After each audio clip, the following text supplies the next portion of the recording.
An uair nach gur bhfuil bailach a rioch craobh na Gaillimhe siar a chábhail sa seacht, gearrig le lé ceannis craobh club na Héir na Christian Chomá.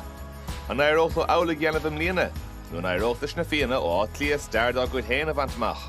Bhí Brian Tyres is cathal mór in Uirlas Éile don chlé seo. Na fianna sta ganthe buí bailach a rioch, na corthe den tríú báta sa Gaillimhe mbliana, an tarna craobh, búirte mbliana agus na fianna le clia agus tá an stutra cattisteach.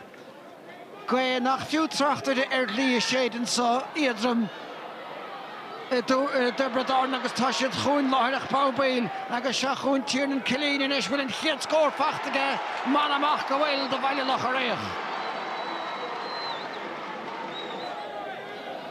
Na cheann cór orban san leis an bhlíine dearm seachtasaí, beag fón ceachtar siúda le bhaid mar chósaí Tán hóna. Isteach a láirstrí pass anías agus bhfuil céimeann Cilín a bhí mar sprucaige ach tá sé fachtan sáinis ag an bhearlar páirce rás isteach agus tá féinte tóca ag an Cilín eile chulann na bátasá.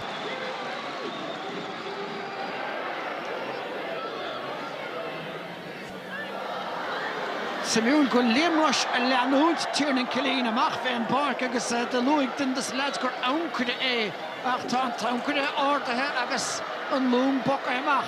Beag amach spásistig ag lehéadí seachtasaí agus tá sé níos bhachail istig le sénig. An frám a mór san atá ag Liamrush a déanamh an chanó.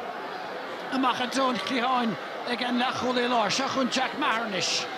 Stechan sa Sean Curry agus búilte ag Sean agus búilte go húntach ag Sean Curry. sé cínig bailach a réchanis. An aire beagán lecht agus scuiltan san Jack Maher agus tá bearna buinteach ag Maher tá luas ag an bharsa cai sé bhulad an gomáin agus bhíon corcamán go háling ag Céimeann Cilín an san Jim Murphy. Cínte Brian Ryan leistíir do agus dúirt greibh Ryan Cewan sinné an 4 pointe díoch sa bheachta san isiige. Anna sin an chéad uair bhfuil sé lúte fiú sa cluthe. Se Brian Ryan a tháinig go séir has a limnach an son an Vince McCarran agus tá cúpla craobh ar an búteige le limnach stáilm gur cháineom de chuig an réiteúir leis an drucha. Nis mar sin Anthony Burns ord agus crínig siúd freagra láideach ag bailach a réach. Nu híní éach fer a chúine le Kieran Hanlon táis ord chluthe a dhimmert.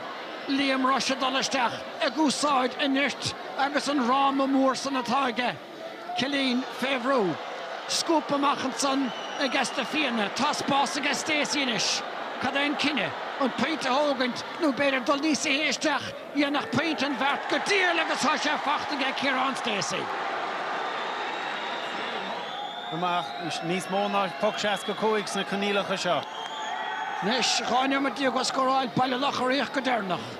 An lá is mó ina saoil a feitheamh le búteoirí an chluthe seo tránóna agus tá beagán os cún cúine mar díag le dul an ceann sanna ag Kieran Hanrahan nar a bhíon gáile gaisce cai captaíon an deúpla út.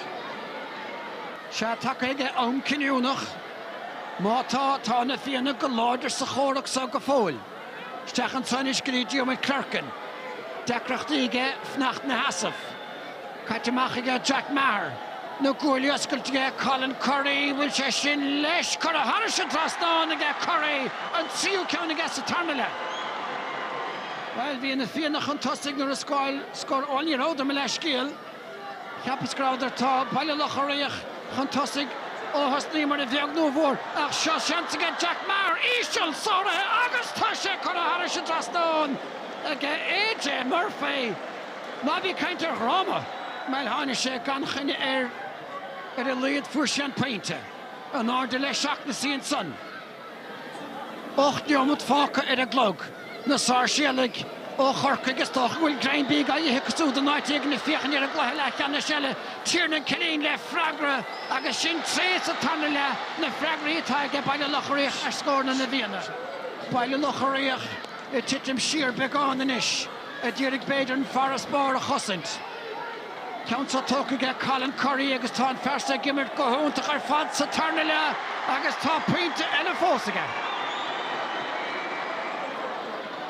Colin Curry